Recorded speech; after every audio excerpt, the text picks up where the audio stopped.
Hey guys, Aqua Duelist here, and with the release of Ignition Assault, we finally got shiny Black Sea Squatter.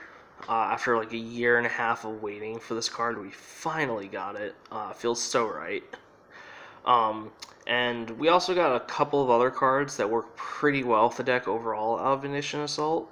So pretty happy about that. I do want to make a quick announcement. Before I jump into this deck profile, I know the required amount of likes for the Chaos Max deck profile was met, so we are going to get the Danger Chaos Max deck profile sometime next week.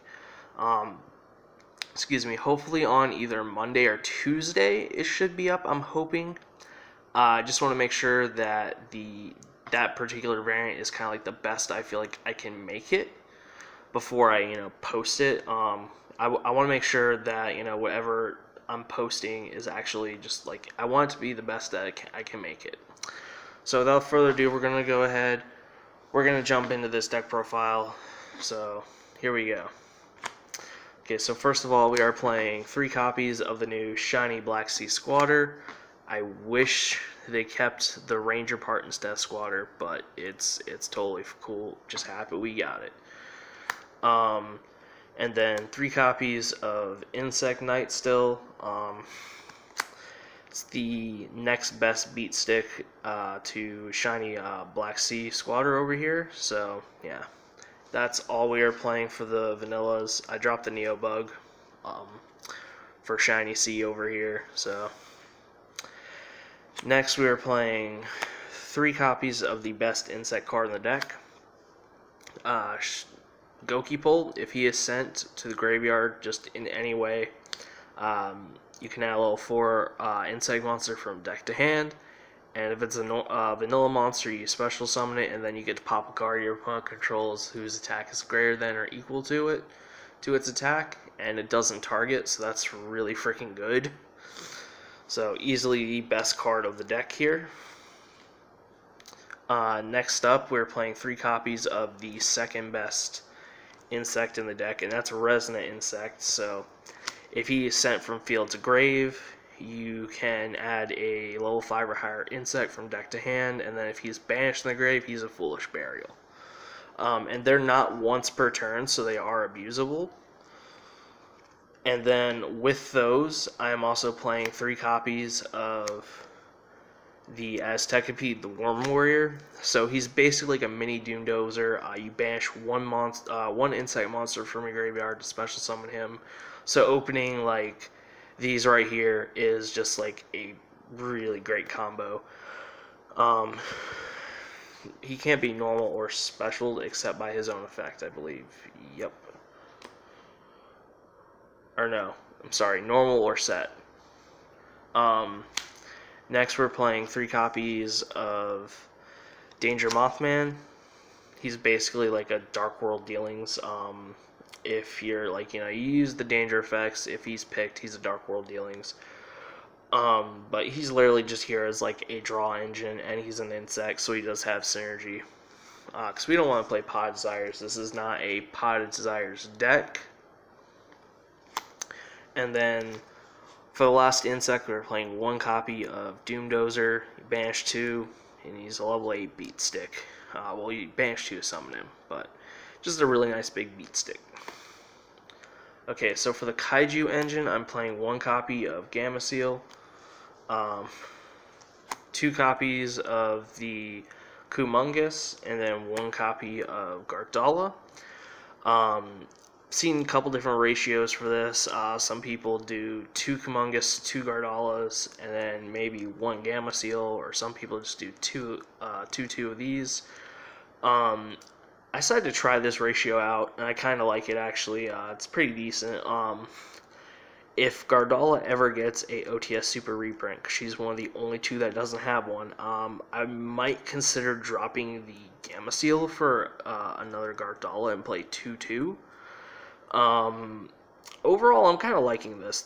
This here is personal preference. But yeah, you could usually I've seen more people do like 2-2. So next for the hand traps, playing 3 copies of Ash Blossom. Um, might switch it out for Droll and Lockbird soon, depending on how the meta shifts locally, but still like the best hand trap to play. Next up, I'm playing 2 copies of Nibiru. This was a last second change I did. I was trying out, instead of these, I was trying 2 copies of the new Cataclysmic, I think that's how you pronounce it, monster we got from Ignition Assault. And basically what he does is, if a Earth monster you control is destroyed by battle or opponent's card effect, you special summon it, and then he's a Foolish Burial for any monster in the deck. I found it's really good for grind games, but this deck wants to OTK more than grind. Surprisingly, this deck grinds really well, but I just felt like, I want to OTK, so Nibiru is just better in that place. So if you want to try it, you can, but I do think Nibiru is just better as a 2-of instead.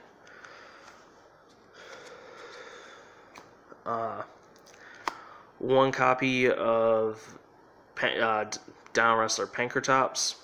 I mean, he's at 1. Was playing this at 3 for a little bit, and then once he got it to 1, I tried the Cataclysmic guy, and then I put in the Nibiru.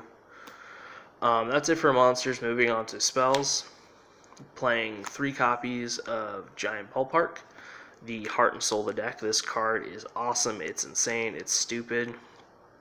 So basically, during damage calculation, if anyone would take battle damage, you can make it to where no one does, and then you send a level 4 or lower insect monster from deck to the graveyard, and then if it's a vanilla, you special summon, it has to be, does it have to be normal? Yeah. No, it doesn't.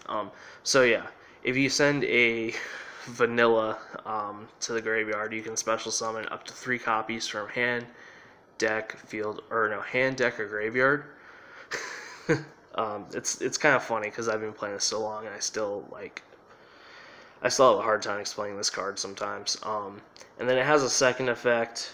Basically, if a monster you control is essentially destroyed by opponent's card effect, you can special summon 1 normal insect from your graveyard. That almost never comes up. I think I've only had it come up 1 time, and I've been playing this deck probably maybe a month, probably maybe 2 months after this card came out. I want to say roughly around 2 months, maybe like a month and a half, something like that. And then I am playing the 1 copy of the Terraforming, and then of course I'm also playing the 1 copy of Metaverse. So altogether, that's 5 ballparks. Just so you guys can visually see this here. Even though Metaverse is a trap, it's the only trap card I play in the deck. So next up, I'm playing 3 copies of Interrupted Kaiju Slumber. Just nuke the field, get some kaijus. And then I'm playing 1 copy of Foolish Burial to activate the Goki Pulls effect.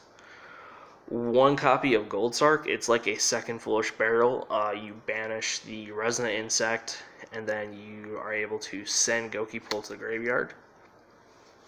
And then for the last card, I am playing 1 copy of Lightning Storm. So I feel like this card is pretty good as a 2-of. I want to just try it out 1 before I invest into getting a second copy, because you can only activate 1. I do feel like I feel like it's a 2-of kind of since I main deck Nibiru, it's like I play 2 of Nibiru because I'm not okay with opening 2. I'm not okay with opening 2 of them. So that's my thought process on it. But I just kind of want, I don't know, I kind of want to just mess around with it a little bit. I do think it's pretty good, solid 2-of though for a main deck. That's it for the main deck. Moving on to the extra deck. I'm playing 2 copies of Insector Pelagafina. Insecti Ghosto Emerald, that's basically what she is. 1 copy of Almirage, a easy way to get rid of the Resonant Insect. 1 copy of Link Spider, just to help link climbing since we play vanillas.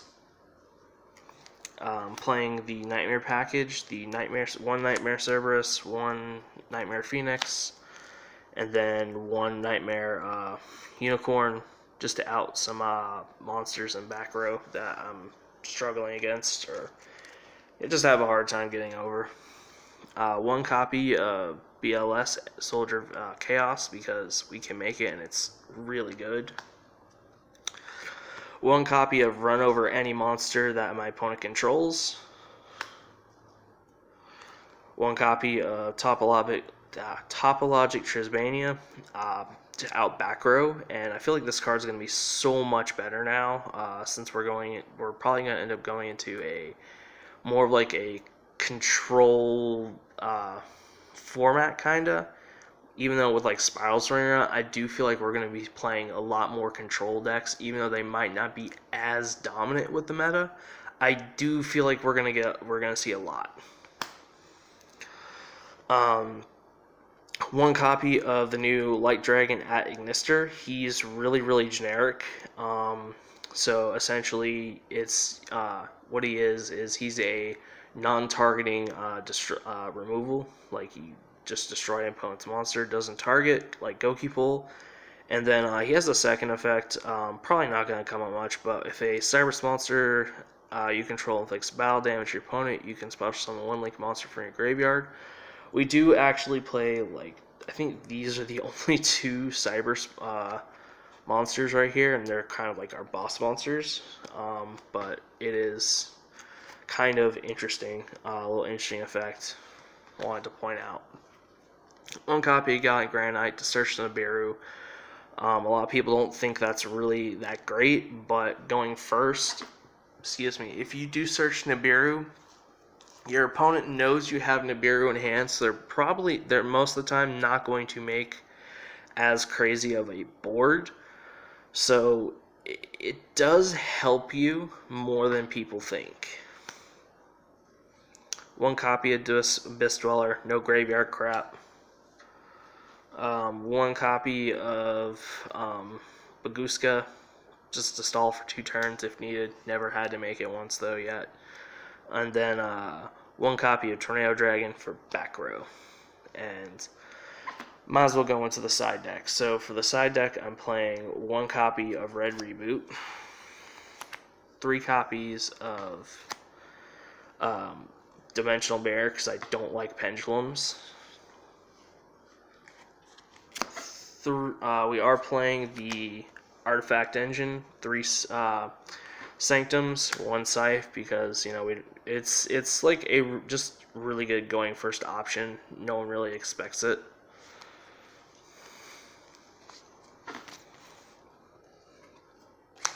The 3rd copy of Nibiru, just in case, if I'm playing against just a really crazy deck. I don't know, it's just I had 1 more slot left, wasn't really sure what to put in, so threw in the last Nibiru.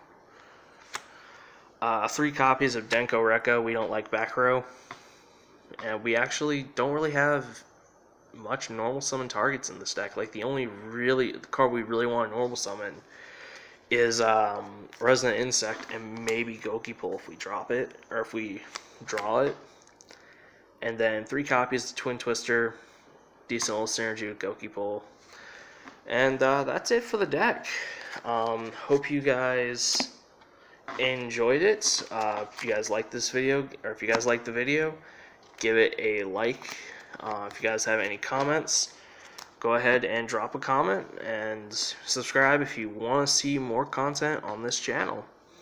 Link in the description down below to my Patreon if you guys want to help support the channel. It's not necessary though. Link in the description also down below also to my Discord server for those of you who want to chat and hang out, and then 1 link in the description down below to my Facebook page. If you guys kind of want to see some of the stuff I get from trades, local pickups, and such. I do try to post stuff there. Try to post like a couple discussional things here and there. So just behind the scenes stuff, I guess you could say, or just what else am I doing for the game.